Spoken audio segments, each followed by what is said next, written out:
నమస్తే, welcome to వార్తలు విశ్లేషణలు. నేను అనిల్. ఈరోజు వార్తలు విశ్లేషణలో ఏ దినపత్రికల్లో ఏ అంశాలు హైలైట్ చేశారో ఒక్కసారి పరిశీలిద్దాం. ముందుగా ఈనాడు దినపత్రికను చూసుకున్నట్టయితే ఈనాడు దినపత్రికలు ఈరోజు ఏ అంశాలు హైలైట్ చేశారో ఒక్కసారి పరిశీలిద్దాం. ఈనాడు దినపత్రిక చూసుకున్నట్టయితే ధీరవనితకు శాంతి కిరీటం అంటూ మెయిన్ హెడ్లైన్గా అయితే హైలైట్ చేశారు.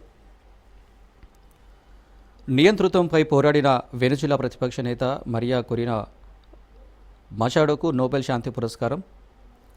నిరంకుశత్వంతోనే అంధకారంలో కూరుకుపోయిన వెనుజులా ప్రజలకు ప్రజాస్వామ్య వెలుగులు వచ్చేందుకు అలుపెరిగని పోరాటం చేస్తున్న ధీరవనిత మరియా కొరినాకు అత్యున్నత గౌరవం లభించింది. అయితే అమెరికా అధ్యక్షుడు ఈ విషయంలో అయితే జోక్యం చేసుకోవడం జరిగింది. ఇంతకుముందు తనకే నోబెల్ శాంతి బహుమతి వస్తుందంటూ కూడా ఆశాభావం వ్యక్తం చేశారు. దానికి ఎగెనిస్ట్గా డొనాల్డ్ ట్రంప్ ఆశలపై అయితే నీళ్లు చల్లుతూ వెనుజువేలా ప్రతిపక్ష నాయకురాలని ఏడాది ప్రతిష్టాత్మక నోబెల్ శాంతి పురస్కారానికి అయితే నార్వేజియన్ నోబెల్ కమిటీ ఎంపిక చేసింది. అయితే ప్రాణాలకు తెగించి శాంతి మార్గంలో మచాడో చేస్తున్న కృషి అందరికీ స్ఫూర్తిదాయకం అంటూ కూడా ఈ అవార్డును ప్రకటన సందర్భంగా నిన్న ప్రశంసించింది.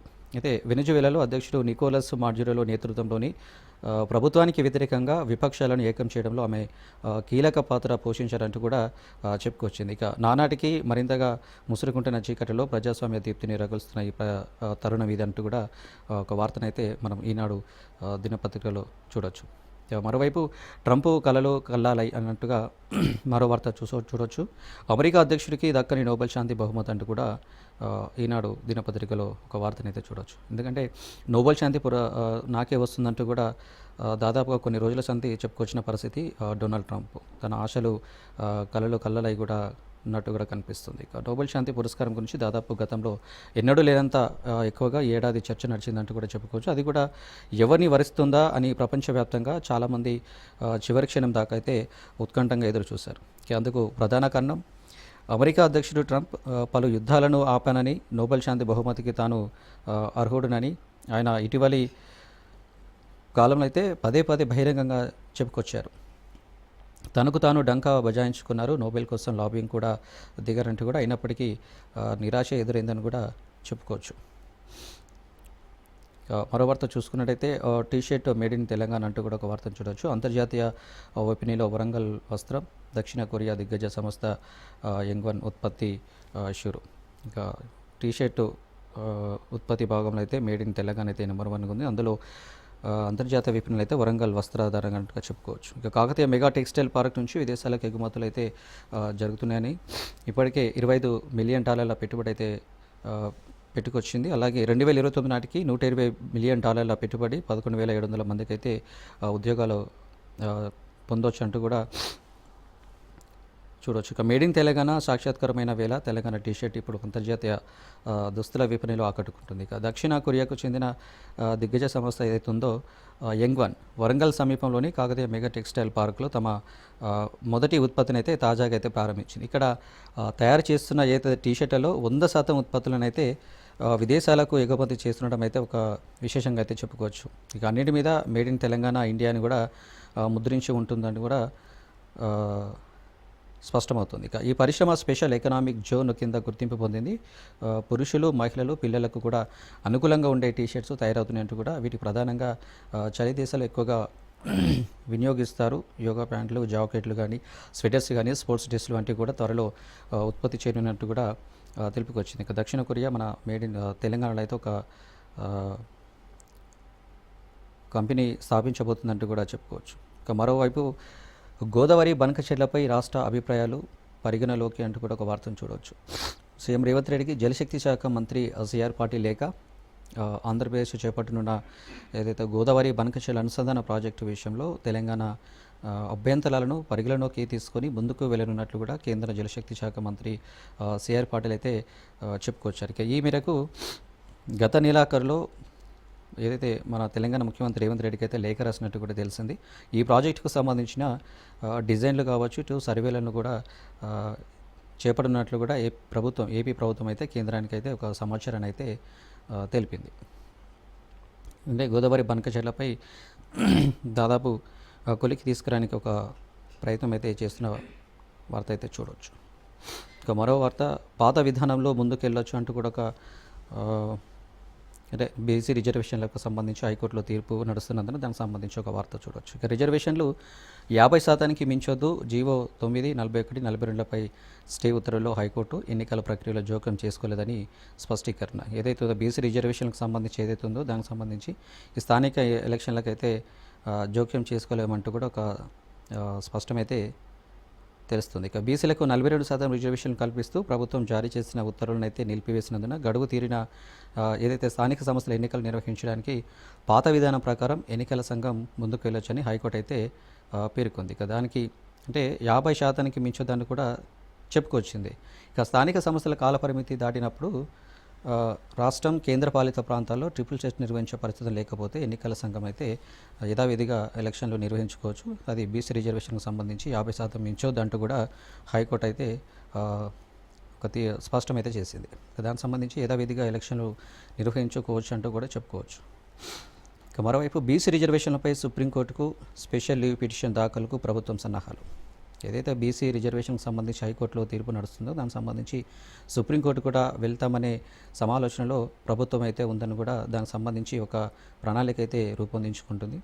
అది కూడా చూడొచ్చు. ఇక స్థానిక సంస్థల ఎన్నికల్లో బీసీలకు 42% రిజర్వేషన్ల జీవోను ఎన్నికల నోటిఫికేషన్ అమలు నిలిపివేస్తూ హైకోర్టు ఇచ్చిన స్టేపై సుప్రీంకోర్టును ఆశ్రయించాలని రాష్ట్ర ప్రభుత్వం కూడా నిర్ణయించుకున్నట్టు కూడా తెలుస్తుంది. ఇంకా దీనిపై స్పెషల్ లీవ్ పిటిషన్ దాఖలు చేయాలని కూడా నిర్ణయించుకున్నారు. హైకోర్టుకి ఇచ్చిన స్టేను ఎత్తివేసి ఎన్నికల నిర్వహణకు అనుమతించాలని కోరనుంది. ఎన్నికల ప్రక్రియ నామినేషన్ల స్వీకరణ కూడా ప్రారంభమైనందున ఇందులో హైకోర్టు జోక్యం సరికాదని రాష్ట్ర ప్రభుత్వం సుప్రీంకోర్టులో వాదించనుంది. ఇక దీనికి సంబంధించి సుప్రీంకోర్టు తీర్పులకైతే అనుగుణంగా జనాభా గణాంకాలపై సర్వే నిర్వహించి బీసీ జనాభా 57.6% ఉన్నందున 42 రిజర్వేషన్లు కల్పించామని కూడా చెప్పుకొచ్చింది ప్రభుత్వం. చూడాలి మరి సుప్రీంకోర్టులో ఈ తీర్పుపై విచారణ జరుగుతుందా, ఎలాంటి నిర్ణయం తీసుకుంటుంది, దానికి సంబంధించి హైకోర్టు ఎలా రియాక్ట్ అవుతుంది అనేది కూడా వేచి చూడాల్సిన పరిస్థితి. ఎందుకంటే 4 వారాల లోపు దీనిపై స్పష్టత వచ్చే అవకాశం ఉంది హైకోర్టులో. దానికన్నా ముందే ప్రభుత్వం అయితే సుప్రీంకోర్టులో పిటిషన్ వేసే ప్లాన్లో అయితే ఉంది ప్రభుత్వం. మరో వార్త చూసుకున్నట్టయితే గాజాలో అమలుకి కాల్పుల విరమణ అంటూ కూడా ఒక వార్తను చూడొచ్చు. బలగాల ఉపసంహరణను ఆరంభించిన ఇజ్రాయెల్. ఇక 2 ఏళ్లుగా కొనసాగుతున్న గాజా యుద్ధం ఏదైతే ఉందో దానికి ముగింపు దిశగా తొలి అడుగైతే పడింది. ఇక కాల్పుల విరమణను ఒప్పందం నిన్న అమల్లోకి వచ్చింది. గాజాలోని కొన్ని ప్రాంతాల నుంచి అయితే దళాలను ఉపసంహరించుకున్నట్లు కూడా ఇజ్రాయెల్ సైన్యం ప్రకటించింది. దీంతో రానున్న 72 గంటలైతే హమాస్ చర్యలోని 48 మంది బందీలను అయితే విడుదల జరుగుతుంది. ఇందులో 20 మంది సజీవంగా ఉన్నారని కూడా తెలుస్తుంది. దాదాపు 72 గంటలంటే 3 రోజుల తర్వాత 48 మందిని అయితే బందీలను రిలీజ్ చేయనుంది.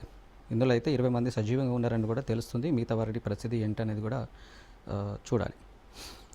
ఇక మరోవైపు విద్యార్థులతో సమానంగా టీచర్లు అంటూ కూడా ఒక వార్తను చూడొచ్చు. 18 సర్కార్ హై స్కూల్లో విచిత్ర పరిస్థితి. వాటికి సమీపంలోనే ఇతర ప్రభుత్వ పాఠశాలలు అయినా విలీనం చేయకుండా విద్యాశాఖ మీనామిసాలు. దాదాపు అయితే 18 సర్కార్ హై స్కూల్లో అయితే ఒక డిఫరెంట్ సిచ్యువేషన్ అయితే కొనసాగుతుంది. ఎందుకంటే వాటికి సమీపంలోని ఇతర ప్రభుత్వ పాఠశాలలు కూడా ఉన్నాయంటూ కూడా తెలుస్తుంది. అయితే వాటిని విలీనం చేయకుండా అయితే ఏదైతే విద్యాశాఖ ఉందో ఒక లేట్ ప్రాసెస్ని అయితే కొనసాగిస్తున్నట్టు కూడా తెలుస్తుంది. ఇలా చదువుకునే వారు ఎందరో చదువు చెప్పేవారు అంతకుముందే ఉన్న విచిత్ర పరిస్థితి రాష్ట్రంలోని కొన్ని సర్కారు ఉన్నత పాఠశాలలు అయితే నెలకొంది. విద్యార్థుల సంఖ్య పెరిగే చొరవ చూపడమో లేదా సమీప పాఠశాలలో విలీనం చేసే అవకాశం ఉన్న విద్యాశాఖ నిర్లక్ష్యంగా వ్యవహరిస్తుందనే ధోరణి అయితే కనిపిస్తున్నట్టు కూడా స్పష్టంగా తెలుస్తుంది. కరీంనగర్ జిల్లా వీనవంక మండలం కోరుకల్లో ప్రభుత్వ ఉన్నత పాఠశాలలో 9 మంది విద్యార్థులు ఉండగా వారికి పాఠాలు బోధించేందుకు ఏకంగా 5 ఉపాధ్యాయులు ఉన్నట్టు కూడా తెలుస్తుంది. ఇక్కడ 7 తరగతి గదులు, ఒక స్టాఫ్ రూమ్ ఉంది. అన్ని రకాల వసతులు అయితే కనిపిస్తున్నాయి. ఇక ఇదే మండలంలోని గమ్మకుల హై స్కూల్ అయితే 9 మంది విద్యార్థులు ఉండగా 9 మంది టీచర్లు కూడా పనిచేస్తున్న పరిస్థితి అయితే కనిపిస్తుంది. ఎందుకంటే స్టూడెంట్స్ ఎంతమంది ఉన్నారో లెక్చర్ బోధన చెప్పే ఉపాధ్యాయులు కూడా అంతేమంది ఉన్నారట్టు కూడా ఒక వార్తనైతే చూడవచ్చు. దానికి సంబంధించి ఎందుకంటే పక్క గవర్నమెంట్ స్కూల్ ఏదైతే ఉందో దాని పక్కనే మళ్ళీ గవర్నమెంట్ స్కూల్లో నిర్మించడం, వాటిని విలీనం చేయకపోవడం, లేట్ చేయడం వల్ల ఉపాధ్యాయులు పెరగడం, స్టూడెంట్స్ తగ్గడం, ప్రైవేట్ స్కూల్ని ఆశ్రయించడం వల్ల ఇలాంటి పరిస్థితి అయితే కనిపిస్తుందని చెప్పుకోవచ్చు. ఇక జనజీవన స్రవంతిలోకి మావోయిస్టు నేతలంటూ కూడా ఒక వార్తను చూడవచ్చు. 3 దండకారణ్యంలో రాష్ట్ర కమిటీ హోదా గల సభ్యులు డీజీపీ సమక్షంలో అయితే లొంగుబాటు. మావోయిస్టు పార్టీకి చెందిన ముగ్గురు సీనియర్ నేతలు అయితే లొంగిపోయారు. దక్షిణ Bastar divisional committee incharge Kankiti Venkati alias, Vikas, Chetana Natyamanch అంటే కొంతమంది అయితే డీజీపీ సమక్షంలో అయితే లొంగిపోయినట్టు కూడా ఒక వార్తనైతే చూడవచ్చు. జనజీవన స్రవంతిలోకి ఇంకా మావోయిస్టులు రావాలంటూ కూడా విశ్వ ప్రయత్నాలు అయితే జరుగుతున్నాయి. దానికి సంబంధించి కొంతమంది అయితే డీజీపీ సమక్షంలో అయితే లొంగిపోయారు. బడుల్లో అల్పాహారం అంటూ కూడా వచ్చే విద్యా సంవత్సరం నుంచి అమలు అంటూ కూడా ఒక వార్తను చూడవచ్చు.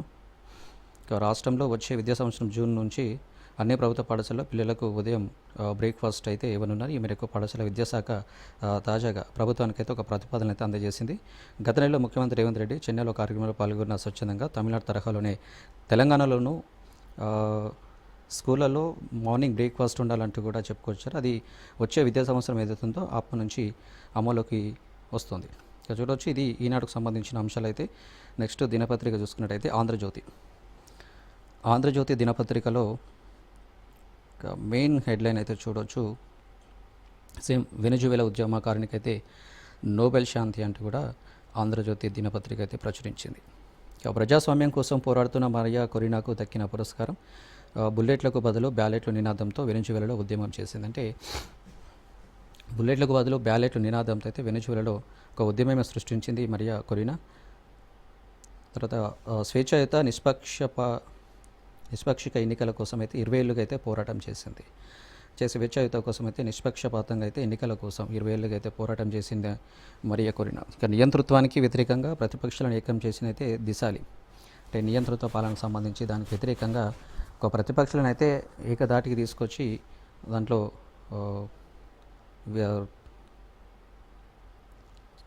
మరోవైపు ప్రాణాలకు ముప్పు ఉన్న స్వదేశంలోనే అజ్ఞాతంలో ఉంటూ పోరాటం అంటూ కూడా చేసిందంటే ఆమె ప్రాణానికి ముప్పు ఉన్న తన సొంత దేశంలోనే అజ్ఞాతంలో ఉంటా అంటే కనిపించకుండా పోరాటం అయితే ఉద్యమం అయితే చేసింది. దాంట్లో కూడా విజయం సాధించి ట్రంప్తో సహా 338 మంది నామినేట్ అయినా వారంతని కాదని కొరినాను ఎంపిక చేసింది నోబెల్ కమిటీ.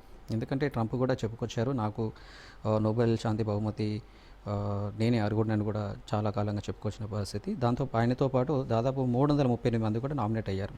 వారందరినీ కాదని కూడా నోబెల్ కమిటీ అయితే కొరినాకు ఎంపిక చేసింది. మా పోరాటానికి అండగా నిలిచిన అమెరికా కృతజ్ఞతలు, డొనాల్డ్ ట్రంప్ నోబెల్ బహుమతి అంకితం మరియా మొషాడో. ట్రంప్ అశాంతి 8 యుద్ధాలు ఆపనన్నా నేనే అరుగుడనన్న దక్కని నోబెల్ బహుమతి, అసలైన శాంతి కంటే రాజకీయాలకే నోబెల్ కమిటీ అని చెప్పి కూడా వైట్ హౌస్ చెప్పుకొచ్చింది. మరో వార్త చూసుకున్నట్టయితే ఆ ఎమ్మెల్యే లాకర్లలో 40 కిలోల గోల్డ్. ఆన్లైన్ బెట్టింగ్ కేసులో కర్ణాటక ఎమ్మెల్యే వీరేంద్రపై ఆరోపణలు. 2 లాకర్లు తనిఖీ చేసిన ఈడీ 50.33 కోట్ల విలువైన బంగారం కడ్డీలు లభ్యం. ఇదివరకే 21 కిలోల గోల్డ్ సహా 103 కోట్ల సొత్తు అయితే సీజ్ చేసింది. ఒక ఎమ్మెల్యే లాకర్లో అయితే దాదాపు ఒక 40 కిలోల బంగారం అయితే స్వాధీనం చేసుకున్నట్టు కూడా తెలుస్తుంది. ఇక మరో వార్త చూసుకున్నట్టయితే 750 కోట్ల స్థలం కబ్జా అంటూ కూడా ఒక వార్తను చూడవచ్చు. ఇక ఇవి అంశాలు ఆంధ్రజ్యోతి దినపత్రిక సంబంధించి. ఇక మరో దినపత్రిక చూసుకున్నట్టయితే సాక్షి. ఇక సాక్షి దినపత్రికలో చూసుకున్నట్టయితే 50%తో ఓకే అంటూ కూడా అంటే స్థానిక పోరుపై రాష్ట్ర ఎన్నికల సంఘానికి హైకోర్టు అయితే సూచన చేసింది. ఇక ప్రభుత్వం జారీ చేసిన జీవోలు 9, 41, 42 అయితే నిలిపివేసింది. సర్కారు ఉత్తర్వులు సుప్రీంకోర్టు తీర్పులకైతే విరుద్ధం. మొత్తం రిజర్వేషన్లు 50%కి మించడానికి అయితే వీల్లేదు. పూర్తి స్థాయిలో మెరిట్స్లోకి ఇప్పుడే వెళ్ళడం లేదన్న న్యాయస్థానం పెంచిన 17% సీట్లను ఓపెన్ కేటగిరీగా పేర్కొని ఎన్నికలు నిర్వహించుకోవచ్చు అంటూ కూడా ఒక ప్రకటన అయితే విడుదల చేసింది. అంటే దాదాపు 50%తో అయితే ఎన్నికలకు ముందు వెళ్ళొచ్చు అంటూ కూడా హైకోర్టు అయితే ఒక తీర్పునైతే వెలువరించింది. దానికి సంబంధించి ప్రభుత్వం ఎలాంటి ఆలోచనలు చేసుకుంటుంది, ఎలా ముందుకు వెళ్తుంది అనేది కూడా చూడాలి.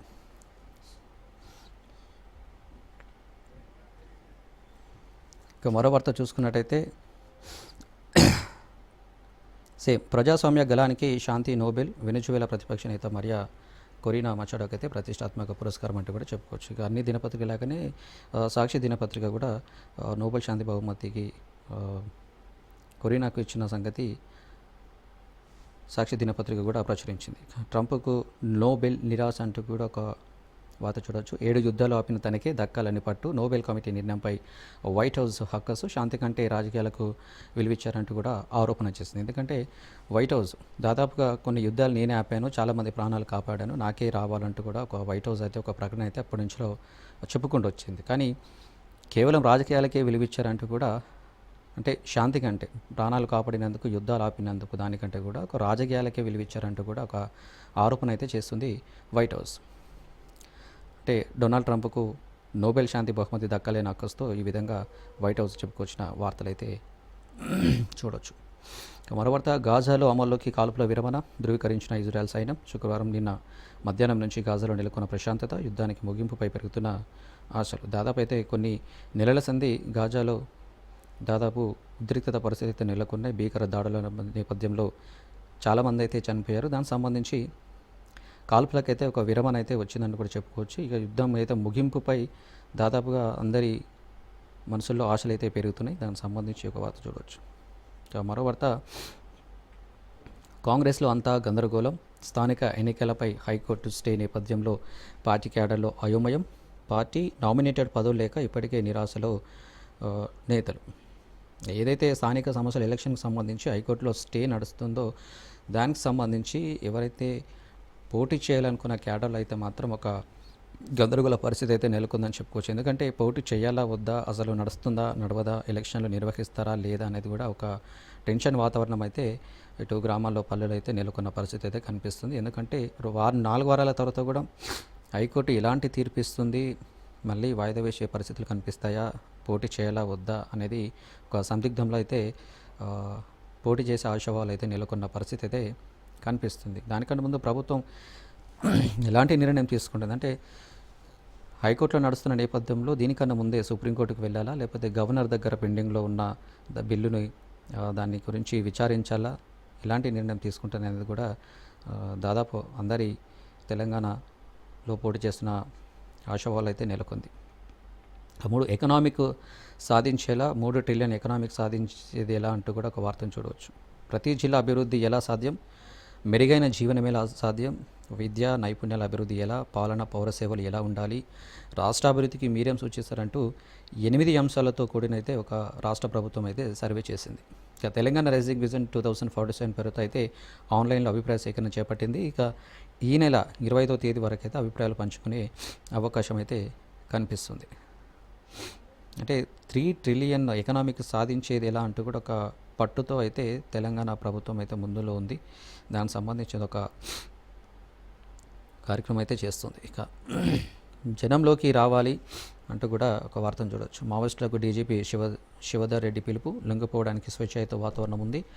డీజీపీ సమక్షంలో దాదాపు 3 అయితే లొంగిపోయారు మావోయిస్టు నేతలు. దానికి సంబంధించి అజ్ఞాతంలో ఉన్న మావోయిస్టులు జనజీవన స్రవంతిలోకి రావాలంటూ కూడా ఒక డీజీపీ శివధర్ రెడ్డి అయితే అందరికైతే పిలుపునిచ్చారు. మావోయిస్టులు లొంగిపోయేందుకు ఇప్పుడు రాష్ట్రంలో పూర్తి స్వేచ్ఛాయుత వాతావరణం అయితే ఉందంటూ కూడా వారికి భరోసానైతే ఇచ్చారు. ఇటు బంధువులు కావచ్చు, స్నేహితుల ద్వారా కావచ్చు, ఇంకా స్థానిక రెవెన్యూ అధికారులు ఎదుటైతే అంటే మీడియా ప్రతినిధి ద్వారా కూడా పోలీసుల వద్దకు వచ్చి లొంగిపోవచ్చు అంటూ కూడా శివధర్ రెడ్డి అయితే చెప్పుకొచ్చారు. దాదాపు ఆయన సమక్షంలో అయితే 3 అయితే లొంగిపోయిన పరిస్థితి అయితే కనిపిస్తుంది. ఇక చూడాలి మిగతా వారు అజ్ఞాతంలో ఉన్నవారు లొంగిపోవడానికి ముందుకు వస్తారా ఏంటి అనేది కూడా చూడాల్సిన పరిస్థితి.